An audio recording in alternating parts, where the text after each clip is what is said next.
Hello and welcome to NCERT camp. इस video में हम लोग देखेंगे सीबीएसई क्लास 12 पॉलिटिकल साइंस की क्विज नंबर 14। वीडियो आगे पढ़ने से पहले मैं रिक्वेस्ट करूंगा आपसे, अगर आपने अभी तक चैनल सब्सक्राइब नहीं किया है तो चैनल को सब्सक्राइब करें, और आपकी कोई भी डाउट इंक्वायरी होती है तो टेलीग्राम ग्रुप में आप जुड़ करके आप मुझसे क्वेश्चन पूछ सकते हैं। डिस्क्रिप्शन में लिंक दी गई है। क्वेश्चन स्टार्ट करते हैं। Question number 1, what was the duration of world war 2? आपको बताना है वर्ल्ड वॉर 2 कब से कब तक चली। 1939 to 1945, 1939 to 1946, 1938 to 1945 या फिर 1935 to 1945। बहुत ही आसान सा क्वेश्चन है, आप इसे ट्राई करें।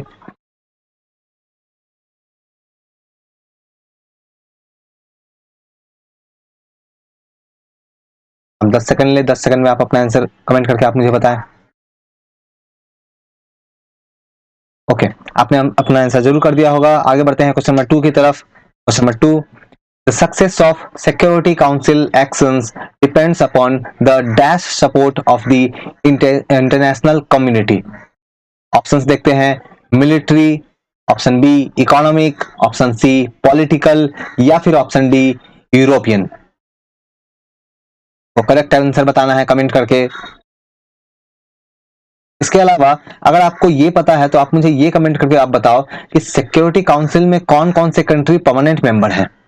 सिक्योरिटी काउंसिल में कौन कौन से कंट्री परमानेंट मेंबर है, अगर आपको ये पता है तो आप मुझे ये कमेंट करके बताना।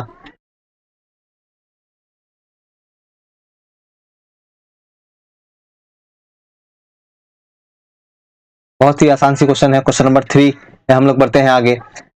Who decided to normalize relation with the West and democratize and the reform the Soviet Union during 1980s?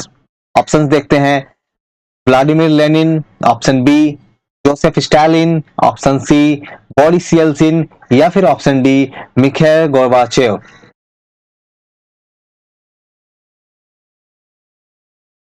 आप मुझे ये कमेंट करके बताना इसके आंसर। इसके साथ अगर अगर आप ये मुझे बता पाओ, आप क्या इसके ऑर्डर बता पाओगे मुझे कि इनमें से सबसे पहले कौन प्रेसिडेंट बना, फिर कौन, फिर उसके बाद कौन आ गया। तो ये जो प्रेसिडेंट है ये सभी यूएसएसआर के, सोवियत यूनियन के प्रेसिडेंट रहे हैं। तो आप ऑर्डर बता पाओगे कि कौन पहले आए, फिर उसके बाद कौन, उसके बाद कौन। अगर आप ये बता पाओ तो आप मुझे ये कमेंट करके बताना। बढ़ते हैं क्वेश्चन नंबर 4 की तरफ। Question number 4, small states joined the superpower bloc because they got promise of। Options देखते हैं। प्रोटेक्शन, वेपन्स, इकोनॉमिक एड या फिर न्यूक्लियर वेपन। जो स्मॉल स्टेट्स थे वो सुपर पावर की ब्लॉक को क्यों ज्वाइन कर रहे थे, उन्हें किस चीज की प्रॉमिस मिली हुई थी। ऑप्शंस आप देखो। Protection, weapons, economic aid, nuclear weapon. अब इस तरह के क्वेश्चंस में आप देखो, ये क्वेश्चन में आपको एक से ज्यादा ऑप्शन जो है हो सकता है आपको करेक्ट लगे। आपको एक से ज्यादा क्वेश्चन जो है वो हो सकता है आपको करेक्ट लगे, लेकिन फिर आपको थोड़ा सा एनसीईआरटी की आपकी जो स्टेटमेंट दी गई है आपको उसके हिसाब से चलना पड़ेगा।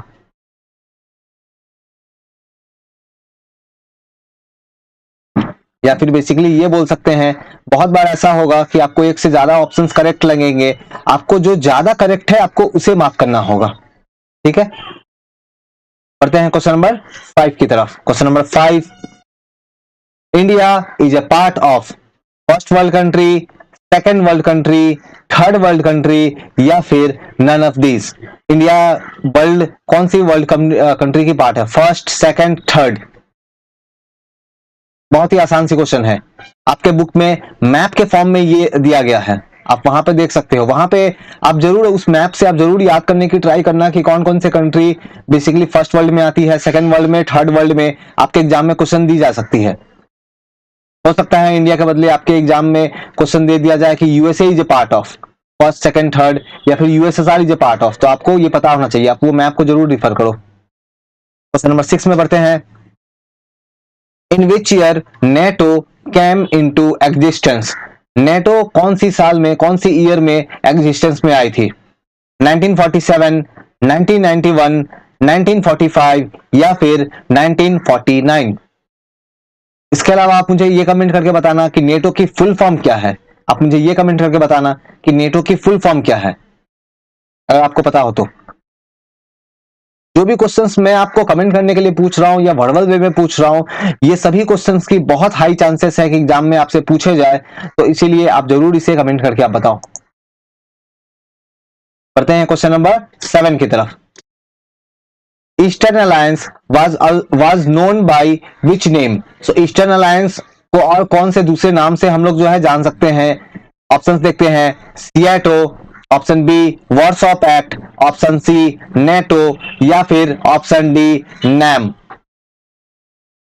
अगेन देखो आप यहां पर भी काफी सारे फुल फॉर्म्स है। सियाटो की फुल फॉर्म है, नेटो की फुल फॉर्म है, नैम की फुल फॉर्म है, तो आपको ये सब पता होना चाहिए, इन सब की फुल फॉर्म्स। इसके अलावा एक सेंटो, सियाटो है, सेंटो है।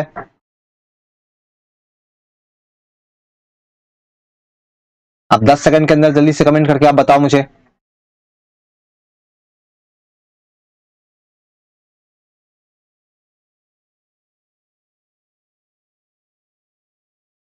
ओके, आपने जरूर आंसर कर दिया होगा। आगे बढ़ते हैं क्वेश्चन नंबर 8 की तरफ। क्वेश्चन नंबर 8 है हमारा, which leader of Manipur signed instrument of accession with the Indian government? Option देखते हैं। Bodhchandra Singh, option B Nongthombam Biren Singh, option C Najma Singh, option D none of this. आप मुझे बताओ मणिपुर के वो कौन से लीडर थे जिन्होंने इंस्ट्रूमेंट ऑफ एक्सेशन साइन किया था इंडियन गवर्नमेंट के साथ? इंस्ट्रूमेंट ऑफ एक्सेशन आपको जरूर याद होगा, जब इंडिपेंडेंस मिली थी तो जो प्रिंसली स्टेट्स थे वो हमारे कंट्री में मर्ज हो रही थी after signing instrument of accession. आपको बताना है मणिपुर के कौन से लीडर ने इंडियन गवर्नमेंट के साथ ये एग्रीमेंट जो है ये साइन किया था। अब 10 सेकंड की टाइम लो।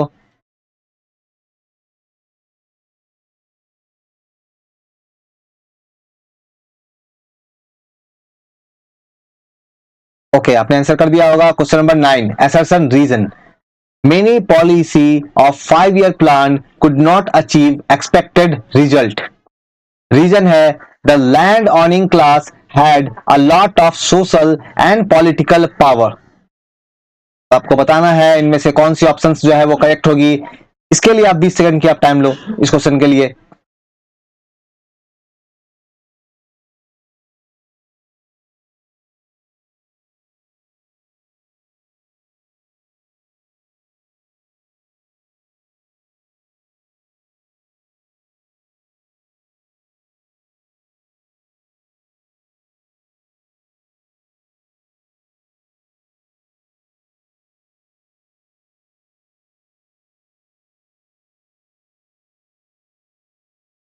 ओके, आपने जरूर अभी तक आंसर कर दिया होगा। हम लोग बढ़ते हैं अपने नेक्स्ट क्वेश्चन की तरफ। तो हमारा क्वेश्चन नंबर 11 है, Vishal Andhra movement is related with which event? Options देखते हैं। Hyderabad integration with India, option B Kashmir integration with India, option C the movement for a separate Andhra state, option D the movement for a separate Andhra country. Vishal Andhra movement ये कौन सी event से relate करती है? आपको बताना है ऑप्शंस। अब 10 सेकंड आप टाइम लो, आप कमेंट करके बताओ। आप अपने आंसर्स जरूर कमेंट करके बताओ, सो दैट मुझे पता चलेगा कि आप जनरली कौन से चैप्टर्स में आप मिस्टेक्स कर रहे हो, सो दैट मैं उस चैप्टर की और भी ज्यादा एमसीक्यूज लेके आऊंगा और भी ज्यादा उस चैप्टर में मैं आपको हेल्प करूंगा। तो इसलिए ये बहुत जरूरी है कि मुझे ये पता चले कि आप कमेंट करके आपकी आंसर्स जो आ रही है वो रॉन्ग आ रही है कि करेक्ट आ रही है, ये मुझे पता चले, इसके लिए आप जरूर कमेंट करो। आगे बढ़ते हैं क्वेश्चन नंबर 11 की तरफ। क्वेश्चन नंबर 11 करेक्ट फाइंड करना है आपको।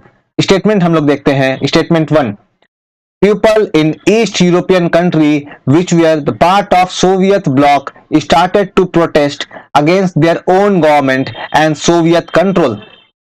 Statement 2, Gorbachev did not intervene when the disturbance occurred. Options देखते हैं कौन सी करेक्ट है। करेक्ट बतानी है आपको, only one, only two, both या फिर नन। आपको बताना है इनमें से कौन सा ऑप्शन करेक्ट है। 15 सेकंड की आप टाइम लो। आप 15 सेकंड में आप जल्दी से आंसर कमेंट करके आप बताओ। स्टेटमेंट्स को बहुत ही केयरफुली आपको रीड करना है। एग्जाम में जस्ट एक वर्ड के लिए हो सकता है पूरी की पूरी स्टेटमेंट चेंज हो जाए। तो इसलिए बहुत ही ज्यादा इंपॉर्टेंट है कि आप पूरी वर्ड की जो लाइन जो दी गई है उसे कम से कम आप 2 बार जरूर रीड करो। ये बिल्कुल मैं आपको रिकमेंड करूंगा। एग्जाम में हो सकता है कोई क्वेश्चन आपको बहुत आसान लगता हो, लेकिन वहां किसी वर्ड के चेंज होने के कारण आप सिली मिस्टेक कर सकते हो। तो इसलिए ये बहुत इंपॉर्टेंट है कि आप कोई भी क्वेश्चन दी गई है आप उसे पहले तो 2 बार जरूर रीड करो आप।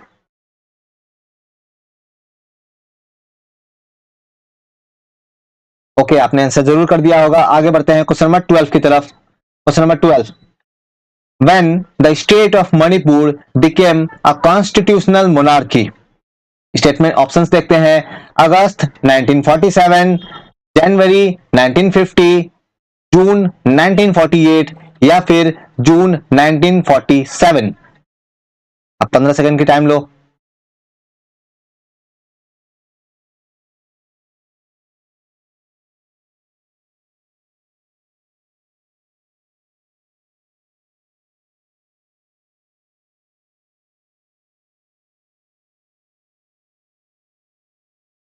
जैसा कि मैंने बताया है, क्विज नंबर 11 से लेकर के क्विज नंबर 15 तक की जो आंसर्स है वो एक बार में मैं रिलीज करूंगा, और जो स्टूडेंट्स इसमें पार्टिसिपेट कर रहे हैं मैं उन्हें हेल्प करूंगा। जो एंड आपकी जो फॉरेन पॉलिसी वाली जो चैप्टर है उसमें हम लोग ये देखते हैं जो एडेड टॉपिक्स है, उन एडेड टॉपिक्स में मैं आपकी हेल्प करूंगा लाइव क्लासेस के थ्रू। तो इसीलिए आप बिल्कुल आप पार्टिसिपेट करो। आगे बढ़ते हैं क्वेश्चन नंबर 13 की तरफ। What was the challenge before India for industrialization? India में इंडस्ट्रियलाइजेशन करने में किस तरह की चैलेंजेस थी? देखते हैं options. India was technologically backward. Statement 2, it had less foreign exchange. Statement 3, no country wanted to help India. ये 3 स्टेटमेंट दिए गए हैं, आपको बताना है कि ऐसा क्यों था, इंडिया के सामने किस तरह की चैलेंजेस थी इंडस्ट्रियलाइजेशन करने में। कौन कौन सी चैलेंजेस यहाँ करेक्ट है? 1 and 3, 2 and 3, 1 and 2 या फिर ऑल ऑफ दीज। 15 सेकंड की आप टाइम लेके आप जल्दी से आप बताओ मुझे इसके आंसर।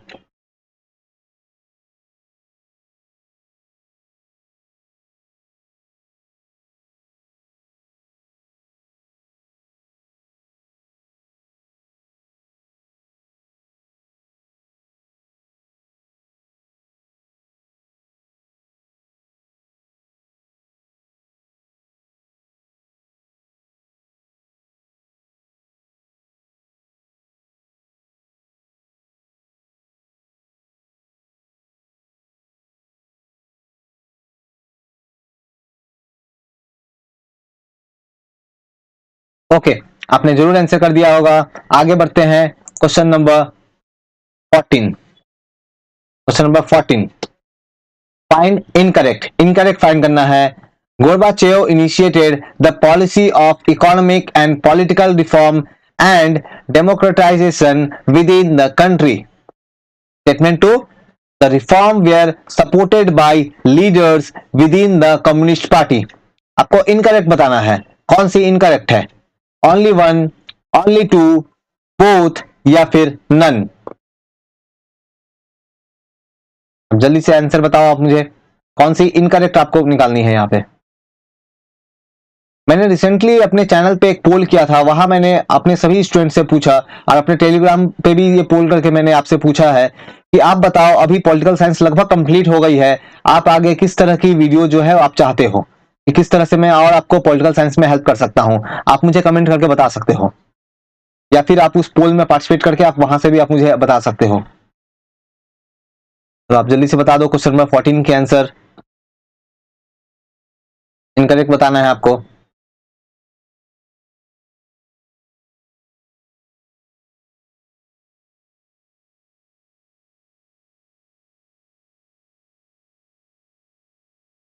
ओके, आपने जरूर आंसर बता दिया होगा। क्वेश्चन नंबर 15 की तरफ बढ़ते हैं। Find correct. The non permanent members serve for only 3 year at a time. Statement 2, non permanent member कहां पे? सिक्योरिटी काउंसिल में। स्टेटमेंट 2 देखते हैं। A country can not be reelected immediately after the completing a term of 3 year. एक country का री election जो है नहीं हो सकता है इमीडिएटली आफ्टर, जब उसकी एक टर्म कंप्लीट हुई हो। आपको यहाँ पे करेक्ट बताना है कौन सी करेक्ट है, only one, only two, both या फिर नन।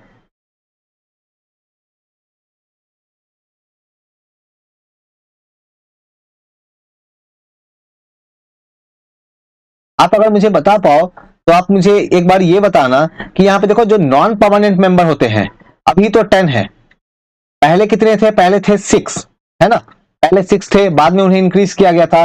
कौन सी ईयर में इंक्रीज किया गया था ये, पहले non permanent member security council में 6 थे, बाद में 10 कर दिया गया, तो ये कौन सी ईयर में किया गया था, आप ये भी मुझे कमेंट करके बताना।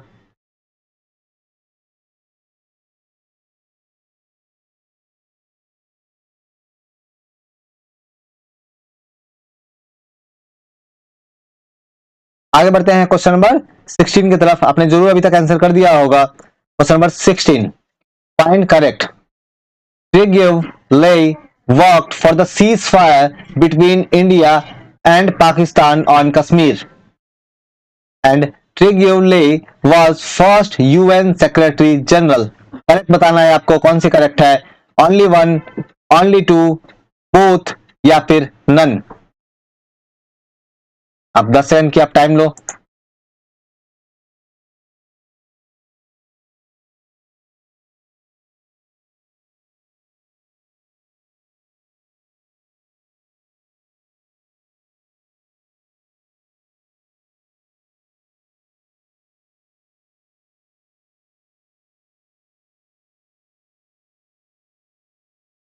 ओके, आपने जरूर अभी तक आंसर कर दिया होगा। क्वेश्चन नंबर 17 की तरफ हम लोग बढ़ते हैं।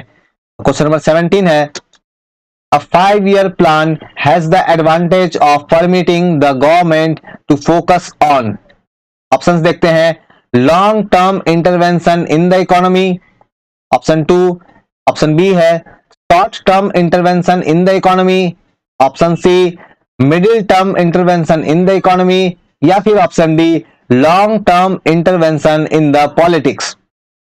आप जल्दी से कमेंट करके बताओ।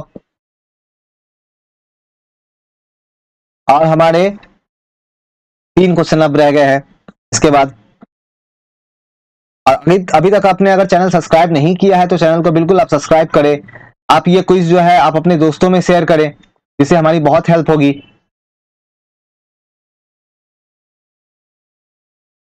ओके, आपने आंसर कर दिया होगा। क्वेश्चन नंबर 18 की तरफ बढ़ते हैं।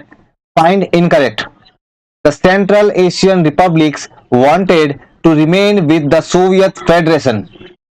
Statement 2, Europeanized part of the Soviet Union wanted to leave the Soviet Federation. आपको इनकरेक्ट बताना है, only one, only two, both या फिर नन।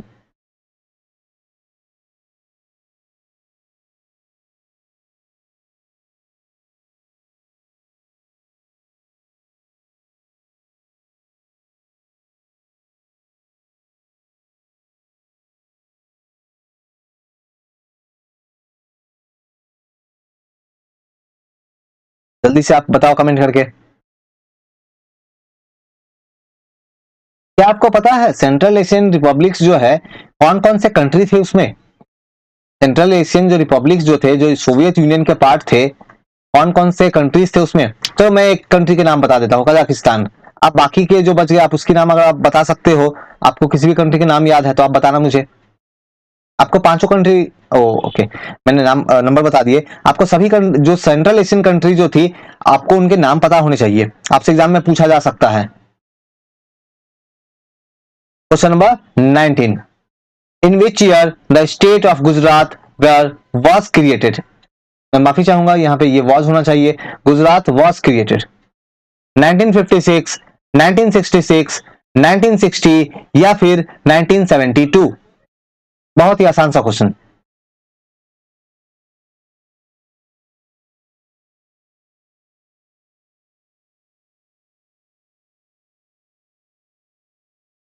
आपने जरूर अभी तक आंसर कर दिया होगा।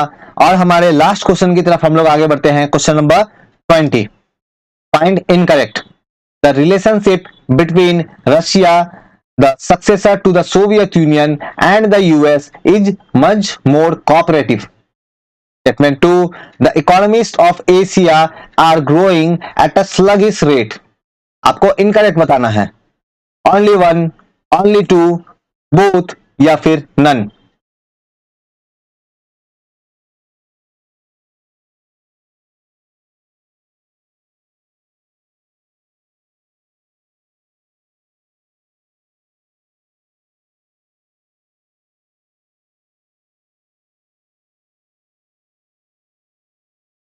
ओके तो ये क्विज यहाँ पे एंड होती है और जैसा कि मैंने बताया कि इसके बाद क्विज नंबर 15 आएगी और क्विज नंबर 11 से लेकर के क्विज नंबर 15 तक की जो आंसर्स है मैं इसके बाद एक साथ में रिलीज कर दूंगा। आप वहां से मैच करके आप जरूर अपने आप स्कोर आप जरूर मुझे इन्फॉर्म करना। तो आज के लिए यहीं तक करते हैं। Thank you.